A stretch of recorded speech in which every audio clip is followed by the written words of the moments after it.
My family's ranch has been in my name for 15 years. I bought these 80 acres from my uncle when he retired, keeping the cattle business alive just like my grandfather did. For years, I got along fine with my neighbors, until the fancy subdivision rolled in next door. With the subdivision came the inevitable HOA Pine Creek Estates. Gated entry, golf carts, cookie-cutter mansions, and retirees who suddenly thought they owned the entire countryside.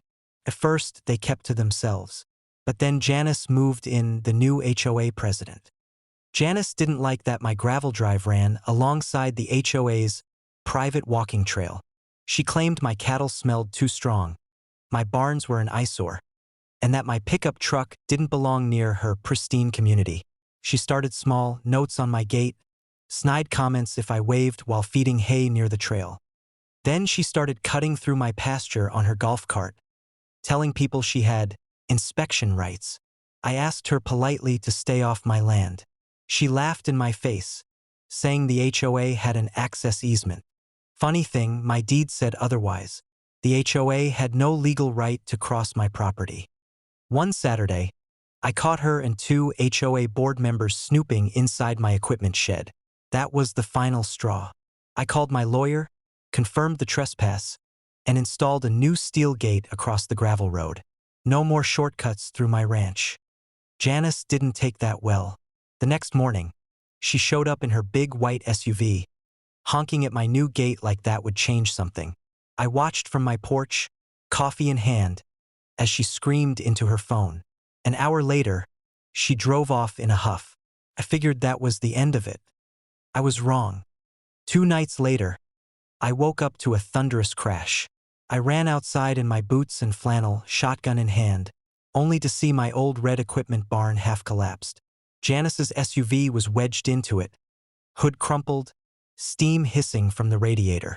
She'd rammed my barn with her car trying to get through to my road.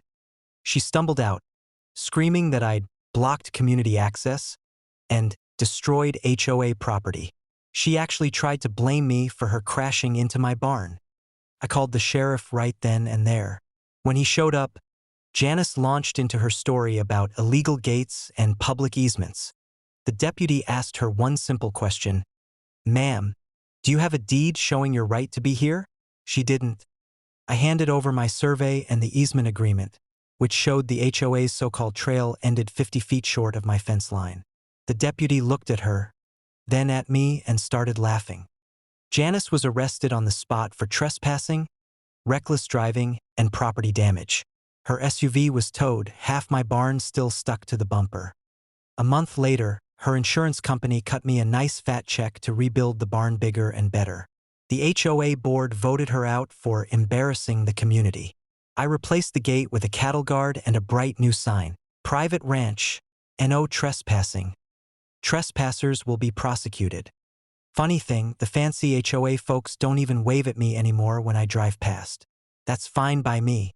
I still run my cattle, fix my fences, and drink my morning coffee on the porch, right where Janice can't reach me.